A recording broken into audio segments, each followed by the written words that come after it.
അസ്സലാമു അലൈക്കും വറഹ്മത്തുള്ളാഹി. നമുക്ക് പല ഉദ്ദേശങ്ങളുണ്ടാവും. അപ്പോൾ ഉദ്ദേശങ്ങൾ സാധിക്കാൻ അതിന് നമ്മൾ എന്താ ചെയ്യേണ്ടത്, അതിനുള്ള ദുആകൾ, അതൊക്കെയാണ് നമ്മൾ ഈ വീഡിയോയിൽ പറയുന്നത്. അപ്പോൾ വീഡിയോയിലേക്ക് എല്ലാവർക്കും സ്വാഗതം.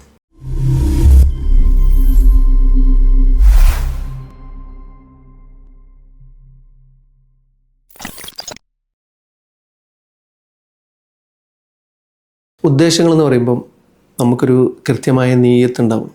അപ്പം നമ്മൾക്ക് വ്യാപാരം അല്ലെങ്കിൽ എന്തെങ്കിലും കാര്യങ്ങൾ ചെയ്യാനാണ് ഉദ്ദേശിക്കുന്നത്, അല്ലെങ്കിൽ എന്തെങ്കിലും കാര്യത്തിലേക്ക് നമ്മൾ മുന്നിട്ടിറങ്ങാൻ ശ്രമിക്കുമ്പം, അല്ലെങ്കിൽ നമ്മളൊരു ഇപ്പോൾ വീടെടുക്കാൻ ശ്രമിക്കുമ്പം, അല്ലെങ്കിൽ നമ്മളൊരു സ്ഥലം വാങ്ങാൻ ശ്രമിക്കുമ്പം, അല്ലെങ്കിൽ നമ്മളിപ്പോൾ ഒരു സ്ഥലത്തേക്ക് യാത്ര പോകാനുള്ള ശ്രമം നടത്തുകയാണെങ്കിൽ, അല്ലെങ്കിൽ ഒരു ജോലിക്ക് ശ്രമിക്കുകയാണെങ്കിൽ, ഇതിലൊക്കെ നമുക്കൊരു നല്ല നീയത്തുണ്ടായിരിക്കുക എന്നുള്ളത് പ്രധാനമാണ്. പിന്നെ ഹലാലായ മാർഗം സ്വീകരിക്കുക, ഹലാലായ രീതിയിൽ കാര്യങ്ങളെ സമീപിക്കുക, അതിനുള്ളൊരു മനസ്സ് നമ്മൾ ക്രിയേറ്റ് ചെയ്യുക. ഞാൻ ഇന്ന കാര്യം, ഞാൻ ഇപ്പോൾ ഒരു കച്ചവടമാണ് ഞാൻ ചെയ്യാൻ പോകുന്നത്, അപ്പോൾ അതിൽ ഞാൻ ഏറ്റവും മികച്ച മാർഗം, ഏറ്റവും സത്യസന്ധത അത് ഞാൻ രൂപീകരിക്കും, അതുമായിട്ട് ഞാൻ മുന്നോട്ട് പോകും എന്ന് കൃത്യമായിട്ട് മനസ്സിലാക്കി അത് മുറുകെ പിടിക്കാനുള്ള ശ്രമം നടത്തുക. അതാണ് ആദ്യമായിട്ട് ചെയ്യേണ്ടത്. ഇനിയിപ്പോൾ നമ്മളൊരു കല്യാണം കഴിക്കാൻ ഉദ്ദേശിക്കണം. അപ്പോൾ നമ്മൾ ആദ്യം എന്താണ് നമുക്ക് വേണ്ടത്, എന്താണ് നമ്മൾ പ്രതീക്ഷിക്കുന്നത്, എന്താണ് നമ്മൾ ഇണയിൽ നിന്ന് നമ്മൾ എന്താ പ്രതീക്ഷിക്കുന്നത്, അതിനനുസരിച്ച് നമ്മളെ കാര്യങ്ങൾ നമ്മൾ മുൻകൂട്ടി കണ്ട് അതിനനുസരിച്ച് പ്രവർത്തിക്കാൻ ശ്രമിക്കുക. ഇപ്പോൾ ചില ആളുകൾ നമ്മോട് പറയാറുണ്ട്, എനിക്കൊരു സ്വാലിഹായ ഇണയാണ് വേണ്ടത്. ഇപ്പോൾ സ്വാലിഹ് എന്ന് പറയുമ്പോൾ നമുക്കങ്ങനെ കിള്ളി നോക്കി മനസ്സിലാക്കാൻ പറ്റില്ലല്ലോ. അപ്പോൾ നമ്മൾ എത്രത്തോളം ആണ് സ്വാലിഹ്, അതിനനുസരിച്ചുള്ള കാര്യങ്ങളാണ് നമ്മൾ ശ്രമിക്കേണ്ടത്. നമുക്ക് പറ്റുന്ന കാര്യങ്ങൾ, നമ്മൾ ചെയ്യുന്ന കാര്യങ്ങൾ, അല്ലെങ്കിൽ നമുക്കിനി ചെയ്യാൻ ഉദ്ദേശിക്കുന്ന കാര്യങ്ങൾ, അങ്ങനെയാണ് നമ്മൾ ആളുകളെ സമീപിക്കേണ്ടത്. അപ്പം നമ്മൾ തെറ്റുകൾ ചെയ്യുക, നമുക്ക് കിട്ടുന്ന ഇണം നല്ല തെറ്റുകളൊന്നും ചെയ്യാത്ത ആളാവണം, അങ്ങനെ കരുതിയിട്ട് കാര്യമില്ല. അപ്പം നമ്മൾ ശ്രദ്ധിക്കേണ്ടതാണ്, നമ്മൾ ആദ്യം എന്ത് ചെയ്യണം, നമ്മൾ തെറ്റുകളിൽ നിന്നൊക്കെ വിട്ട് നിന്ന്, ഇപ്പം നമ്മളങ്ങനെ തെറ്റ് ചെയ്യുന്നുണ്ടെങ്കിൽ നമ്മൾ തെറ്റുകളിൽ നിന്നൊക്കെ വിട്ട് നിന്നിട്ടാണ് നമ്മളൊന്ന് തെറ്റ് ചെയ്യാത്ത ഒരാളിലേക്ക് നോക്കേണ്ടത്. അല്ലെങ്കിൽ എന്താ വെച്ചാൽ, അപ്പോൾ അവരെ നീയത്ത്, നിങ്ങളെ നീയത്ത് ശരിയാവും, അവരുടെ നീയത്ത് മോശമാവും എന്നുള്ളൊരവസ്ഥ വരും. അത് പിന്നീട് നമ്മളെ കുടുംബത്തിന് ബാധിക്കും. അപ്പോൾ നമ്മൾ ശ്രമിക്കേണ്ട ഏത് കാര്യമാണ്, ഏത് കാര്യത്തിന് നമ്മൾ മെനക്കെടുകയാണെങ്കിലും നന്മയാണ് എന്തിനും വിജയിക്കുക. നന്മ വിജയിക്കും എന്ന് നമുക്ക് പടച്ച ഉറപ്പ് തന്നാണ്. നിങ്ങൾ നന്മ ചെയ്തോ, നന്മ എന്തായാലും വിജയിക്കും. അപ്പോൾ അത് മനസ്സിലാക്കി നന്മ മുൻനിർത്തി ഇറങ്ങാനുള്ള ശ്രമം നടത്താം. ചില ആളുകൾ ചിലപ്പോൾ പറയാറുണ്ട്, ലക്ഷ്യമാണ് പ്രധാനം, മാർഗമല്ല. നേരെ മറിച്ച് നമ്മൾ മനസ്സിലാക്കേണ്ട ഒരു കാര്യം എന്താ വെച്ചാൽ, നമ്മുടെ ലക്ഷ്യം എത്രത്തോളം പ്രധാനമാണോ അതേപോലെ തന്നെയാണ് നമ്മളുടെ അതിലേക്ക് സ്വീകരിക്കുന്ന മാർഗം അത്രത്തോളം ഹൈറായിരിക്കണം. അപ്പോൾ നമ്മൾ കുട്ടികളെ, നമ്മളെ കുടുംബത്തിനെ പോറ്റുക, കുടുംബത്തിലേക്ക് സ്വത്ത് ചേർക്കുക, ഇത് നമുക്കൊരു ഹൈറായ കാര്യമാണ്, നമ്മളൊരു ആവശ്യം കൂടിയാണ്. അപ്പോൾ അത് നമുക്ക് നിറവേറ്റാൻ നമ്മൾ വേറൊരാളെ മുറിപ്പെടുത്തിയിട്ടോ അല്ലെങ്കിൽ വേറൊരാളുടെ അടുത്ത് നിന്ന് കളവ് നടത്തി കൊണ്ടുവന്നിട്ടോ കാര്യമില്ലല്ലോ. അപ്പോൾ അതേപോലെ തന്നെയാണ് നമ്മൾ ലക്ഷ്യം എത്രത്തോളം മഹനീയമാണോ അതേപോലെ ഉദാത്തമായിരിക്കണം നമ്മൾ അതിലേക്ക് സ്വീകരിക്കേണ്ട മാർഗം. അപ്പോൾ അത് നമ്മൾ കൃത്യമായിട്ട് മനസ്സിലാക്കുക, എന്നിട്ട് അത് നിയത്ത് ചെയ്യുക. എന്നതിൻ്റെ ശേഷം അതിന് ഒരു ഓർഡർ, ഇപ്പോൾ നമ്മളൊരു കട തുടങ്ങുകയാണെങ്കിൽ നമ്മൾ എന്തെല്ലാം ഓർഡറായിട്ട് ചെയ്യേണ്ടത് നമ്മൾ മനസ്സിലാക്കി മുന്നോട്ട് പോവുക. ഇപ്പോൾ നമ്മൾ സ്ഥലം വാങ്ങാൻ പോവുകയാണെങ്കിൽ അതിന് കൃത്യമായ നമുക്ക് നമ്മൾ ഉദ്ദേശിക്കുന്ന രീതിയിലുള്ള സ്ഥലമാണോ നോക്കുക, അതിൻ്റെ പേപ്പറുകളൊക്കെ റെഡിയാണോ നോക്കുക, അത് നമ്മൾ ഡോക്യുമെൻറ്റ്സൊക്കെ ആരെങ്കിലും കാണിച്ചിട്ട്, വക്കീലിനൊക്കെ കാണിച്ചിട്ട് അത് കൃത്യമാക്കുക. എന്നിട്ട് നമ്മൾ അതിലേക്ക് ഇറങ്ങുക. അതേപോലെ നമ്മൾ അതിന് എത്ര പൈസ ആവും എന്നൊക്കെ ആദ്യം മനസ്സിലാക്കി, എന്നോട് കഴിയുന്ന കാര്യങ്ങളാണോ എന്ന് ശ്രമിച്ച് അതിലേക്ക് അള്ളാനെ മുൻനിർത്തി അതിൽ ഇറങ്ങുന്ന രീതിയാണ് നമ്മൾ സ്വീകരിക്കേണ്ടത്.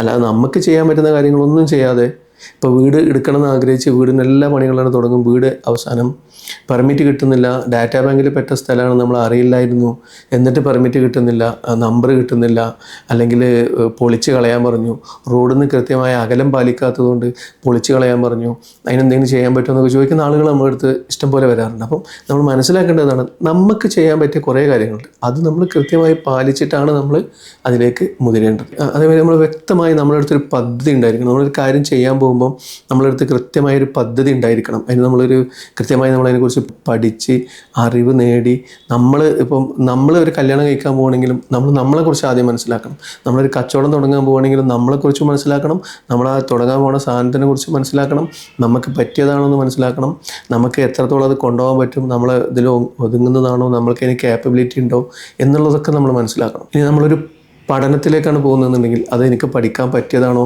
എനിക്ക് അത്രത്തോളം കഴിവുണ്ടോ, അതിന് എന്തെല്ലാം നമ്മൾ പഠിക്കേണ്ടതുണ്ട്, അതിൻ്റെ തൊഴിൽ സാധ്യതകൾ, ഇതൊക്കെ അനുസരിച്ചിട്ടാണ് നമ്മൾ ശ്രമിക്കേണ്ടത്.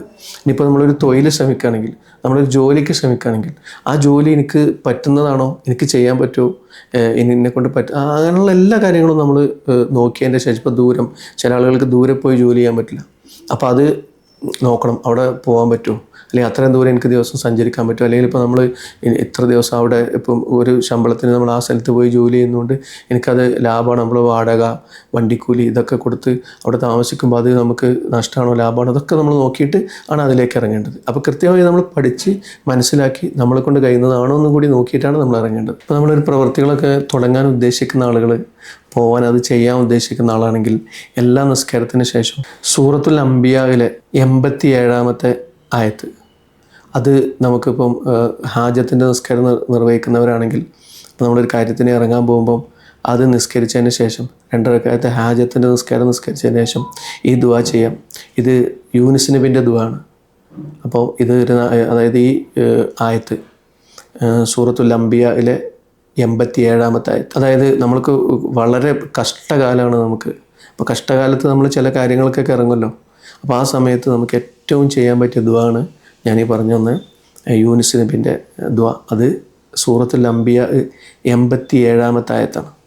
അത് ഹാജത്തിൻ്റെ നിസ്കാരം 2 റക്അത്ത് നിസ്കരിച്ചതിന് ശേഷം ചെയ്യുന്നത് വളരെ ഗുണം ചെയ്യും. ഇനി അത് എല്ലാ നിസ്കാരത്തിൻ്റെ ശേഷം അത് ഓതാം. നമ്മൾ ഈ വളരെ കഷ്ടകാലത്ത് ചെയ്യാൻ പോകുന്ന കാര്യങ്ങളുണ്ടല്ലോ, അതിലേക്ക് ഇറങ്ങുന്ന സമയത്ത് ചെയ്യാൻ പറ്റിയതാണ്.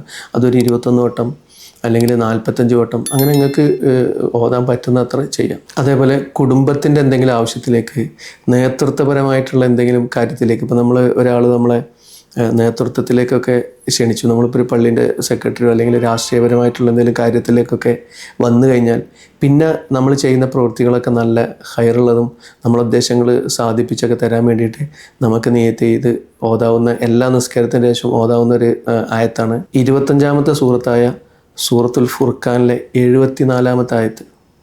അത് എല്ലാ നിസ്കാരത്തിൻ്റെ ശേഷം ഒരു 21 വട്ടോ 45 വട്ടോ ഒക്കെ അങ്ങനെ നമുക്ക് ഓതാം. നല്ല ഒരു നേതൃത്വ കഴിവൊക്കെ കിട്ടാനും പിന്നെ നമ്മൾ ചെയ്യുന്ന കാര്യങ്ങളിൽ ബർക്കത്തുണ്ടാവാനും നമ്മളെ ഉദ്ദേശങ്ങളൊക്കെ സാധിക്കാൻ വേണ്ടിയിട്ട്, അത് കുടുംബപരമായിട്ടുള്ള കാര്യങ്ങൾ, അങ്ങനത്തെ ഒക്കെ കാര്യങ്ങൾ തുടങ്ങാൻ പോകുമ്പോൾ നമുക്ക് ചെയ്യാവുന്ന. അതേപോലെ ഏത് കാര്യത്തിന് ഇറങ്ങുന്നവരും, ഇപ്പം ഞാനീ പറഞ്ഞ പിന്നെ കാര്യങ്ങളായാലും ശരി, ഏത് കാര്യങ്ങൾ, ഇപ്പോൾ ജോലിൻ്റെതായാലും ശരി, മറ്റ് കാര്യങ്ങൾ, ഏത് കാര്യം, പഠനത്തിൻ്റെ കാര്യത്തിലൊക്കെ ഇറങ്ങുന്ന പഠിക്കുന്ന കുട്ടികളായാലും ജോലി ചെയ്യുന്ന ആളുകളായാലൊക്കെ അവിടെയുള്ള ബുദ്ധിമുട്ടുകൾ, അല്ലെങ്കിൽ നമുക്ക് ജോലി കയറ്റം, അല്ലെങ്കിൽ കൂടുതൽ ഉഷാറായിട്ട് ആ ജോലി ചെയ്യാൻ, അല്ലെങ്കിൽ നമ്മൾ ഉദ്ദേശിക്കുന്ന ബിസിനസ് കൂടുതൽ ഉഷാറായിട്ട് റൺ ചെയ്യാനൊക്കെ ആഗ്രഹിക്കുന്ന ആളുകളാണെങ്കിൽ എല്ലാ നിസ്കാരത്തിൻ്റെ ശേഷം ഒരു 3 ഫാത്തിഹ, 3 ആയത്തുൽ കുർസി, അതേപോലെ 2-ാമത്തെ സൂറത്തായ സൂറത്തുൽ ബഖറയിലെ 201-ാമത്തെ ആയത്ത്, ഇത് ഒരു 21 വട്ടം. അപ്പോൾ ഇങ്ങനെ നമ്മളെ ഉദ്ദേശങ്ങൾ, നല്ല സ്വാലിഹായ ഉദ്ദേശങ്ങൾ ഉദ്ദേശിക്കുക. അതിലേക്ക് ഇറങ്ങാൻ പോകുമ്പം അത് നമ്മൾ കാര്യങ്ങൾ പഠിച്ച് അള്ളാഹുവിനെ മുൻനിർത്തി നിയ്യത്തൊക്കെ ചെയ്ത് അതിലേക്ക് കൃത്യമായിട്ട് ഇറങ്ങി അത് നിർവഹിക്കാനുള്ള ശ്രമങ്ങളാണ് നടത്തേണ്ടത്. അപ്പോൾ അതിലേക്ക് നമ്മളെ തടസ്സങ്ങളോ അതിലേക്കുള്ള ബുദ്ധിമുട്ടുകൾ അത് എളുപ്പമാക്കാനൊക്കെ ഞാൻ നേരത്തെ പറഞ്ഞ പോലത്തെ ആയത്തുകളും ഒക്കെ ഓതി നമ്മളെ ഹാജത്തിൻ്റെ നിസ്കാരം, പലരും നമ്മുടെ അടുത്തുനിന്ന് ഇപ്പം എല്ലാവർക്കും ബുദ്ധിമുട്ടുകളുണ്ട്, ഉദ്ദേശങ്ങളുണ്ട്, നടക്കണം എന്നൊക്കെ ആഗ്രഹമുള്ളവരായിരിക്കും. പക്ഷെ ഒരിക്കലും ഹാജത്തിൻ്റെ നിസ്കാരം ഇതുവരെ പല ആളുകളും ചെയ്തിട്ടുണ്ടാവില്ല. അപ്പോൾ ഇൻഷാ അല്ലാഹ് അതൊക്കെ ചെയ്യാനുള്ള ശ്രമങ്ങൾ നടത്തുക.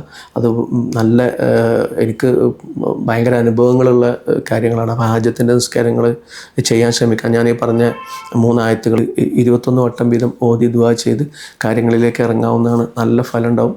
അപ്പോൾ ഇൻഷാ അല്ലാഹ് നമ്മളിൽ നിന്നും ഒരുപാട് കാര്യങ്ങൾ, ഉദ്ദേശങ്ങൾ നിർവഹിക്കാൻ പല കഷ്ടകാലത്തിലൂടെയും അതേപോലെ തന്നെ ഇനിയും കൂടുതൽ മികച്ച കാര്യങ്ങൾ ചെയ്യാനൊക്കെ ആഗ്രഹിച്ച് ഉദ്ദേശിച്ച് മുന്നോട്ട് പോകുന്ന ആളുകളുണ്ട്.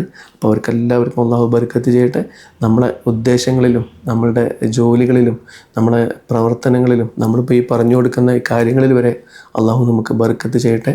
ഇനിയും കൂടുതൽ കാലം നമുക്ക് ഈ കാര്യങ്ങളിലൊക്കെ തുടരാനും നമ്മളെ പ്രവൃത്തികളൊക്കെ മുന്നോട്ട് കൊണ്ടുപോകാനുമുള്ള ആയുസ്സും ആരോഗ്യവും അള്ളാഹു നൽകട്ടെ. ആമീൻ. പറഞ്ഞ കാര്യങ്ങളൊക്കെ എല്ലാവർക്കും മനസ്സിലായി എന്ന് കരുതുന്നു.